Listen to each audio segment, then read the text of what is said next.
So I am privileged to be joined by Miss or Mrs. Rosemary Doe Sopo. She's a regulatory officer with the Food and Drugs Authority, Central Region, and also Mr. Eric Opoku-Kwatin. He's information officer with the FDA in the Central Region. Gentlemen and lady, you're welcome. And the pleasure is all mine to be hosting you in our studios this morning. Thank you very much. Thank you, boss. All right, so let's begin the conversation with what tobacco is, or the tobacco product is. I want to begin with you, Mr. Kwatin. Okay, thank you for this opportunity, and I want to use this opportunity to also say a good morning to all our cherished listeners, and I also bring greetings from our chief executive and also from our regional head, Madam Francisca Obeng. So yesterday, 31st May, was World No Tobacco Day, and the office with other regulatory agencies, that's from the health sector, was launched in Accra, and we also did our part here where we hit the principal streets of Cape Coast to educate the public on the effects of tobacco and tobacco products. So when we say tobacco refers to a plant belonging to the group of plants called Nicotina, and especially the type called Nicotiana tabacum, which produces this tobacco. And we have two main types of tobacco, which is the smokeless and the smoked tobacco. And an example of the smokeless tobacco is chewing tobacco. That's what is placed in the mouth or chewed or sucked.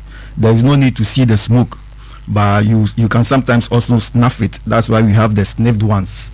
That's what is known as the smokeless tobacco. And the smoked tobacco are the cigar and the cigarettes, pipes, shisha that we generally know. So these are tobacco and tobacco products. And let's look at some overview of the tobacco control measures and maybe some regulation that are associated with that. When we take the Food and Drugs Authority, the law that mandates us to do what we do is the Public Health Act, Act 851. And then it's the Part 6, 7, and 8 that gives us that mandate. When we take the whole of Part 6, it talks about tobacco control measures. It tells us that smoking is prohibited in public places.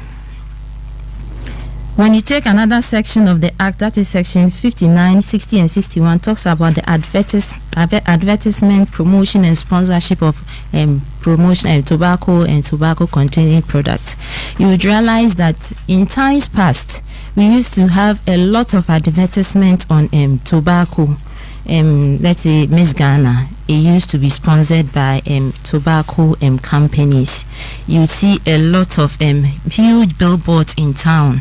But you would agree with me that for some time now, you hardly see these things. That is because the law has been enforced, and so nobody is allowed to advertise any tobacco product. And also, it talks about the minimum age restrictions. The law forbids that you are not supposed to even send a child that is below 18 years to buy tobacco products for you. And then no child is supposed to even sell tobacco products. So if you're a mother and you are selling such products, your child is not supposed to, you are not supposed to tell your child to sell these products when you are not around. If you are not there, you close the shop or you look for somebody who is 18 and above to do that for you. It also talks about the use of tobacco in public places.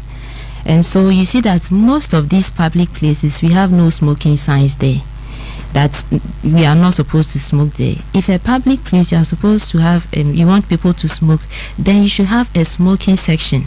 And that section, what you are supposed to do is that the fumes or the smoke from the tobacco is not supposed to come out where somebody who is not smoking would inhale the smoke. So you have a designated place for smoking. That is what the law says. So the law forbids people to smoke in public places. You can't tell me that, oh, this is my house, and because of that, yeah, you can smoke anyhow. Because when you are smoking, your child is there, your wife is there.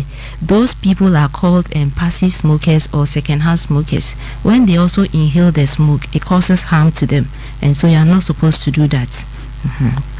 And then it also talks about the pictorial health warnings, that every tobacco product, be it shisha, be it whatever, if you are bringing it into the country or you have to sell it in the country, then you should put warning signs on it. And those warning signs are supposed to be visible enough that even the blind man would be able to see it and not say that I didn't see it, that's why I'm smoking it. So you realize that there are pictorial warning signs. Some of them, you see rotten teeth on the product, you see the heart or the lungs that is bent, you see all kinds of horrible drawings on tobacco products. So that is what the law says that they should do. And also education, continuous public education on the harmful effects of tobacco, like we are doing now. All these are the tobacco control measures that have been put in place in the Public Health Act, and they are all in the Part 6 of the Public Health Act.